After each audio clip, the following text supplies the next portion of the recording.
Tell 10, not always politically correct, but we do need to correct something political. Governor Brown's victory this past week has made him the oldest and the youngest governor in the state of California. He was not the youngest governor. The youngest governor of California was J. Neely Johnson, so just want to let you know to straighten out your facts. She's right. Jerry Brown was first sworn in when he was 36, one of our youngest governors. But the youngest governor is this guy, sworn in at the age of 30 in 1856. Dang right, I was the youngest governor. Get it right, this is TV. Yeah.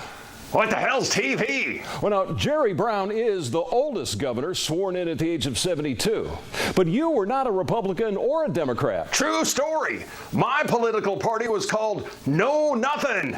I bet in 150 years there hasn't been another Know Nothing politician elected in California. J. Neely Johnson, everybody, California's youngest governor. More of your telephone calls next week on Tell 10. What's a telephone?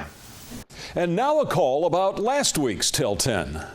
Well, Dale, once again this week you took on the hard-hitting questions like the California poppy and the snowpack. What's next? Unicorns, rainbows, and puppy dogs?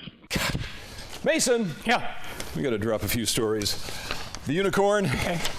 the rainbow, All right. and the puppy. No, not the puppy. It was my favorite too. Oh. So next week I'll try to get in some kittens. All right. Oh, here we come. Back in 3, 2, 1. We're out of time. Thanks for your great calls this week. We'll have more next week right here on Tell 10.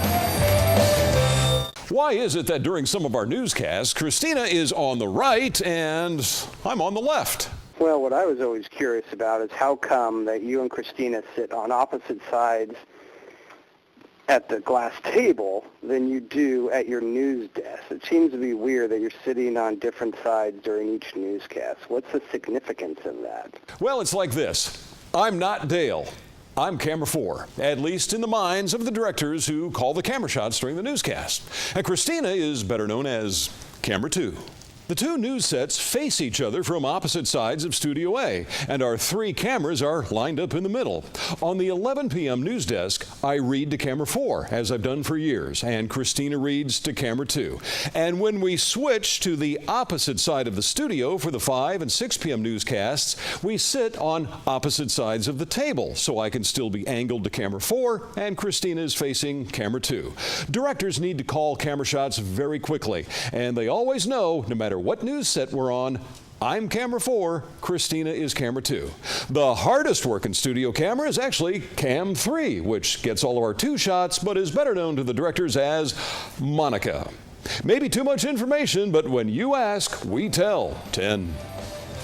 So camera 2, as I was just saying, sometimes it just feels like we're a number around. Right. And you know, I didn't know that. I didn't know that why. either, so I went to John, our director, and he had a very good explanation for it. All right. Thank you for that. Thank you, John. What happened to the sports team of Brian and Ryan? Either I missed it or there is no explanation as to the Yamamoto-May breakup. Is the bromance over? Clarify that for us, please. Another day at work. Ryan wanted to get back into news. Brian and Pierre make a lovely sports team, so everybody's happy. What? You were expecting some kind of dramatic breakup? Where shall I go? What shall I do? Frankly, my dear, I don't give a damn. And that's Bromance in the Phone on Tell 10.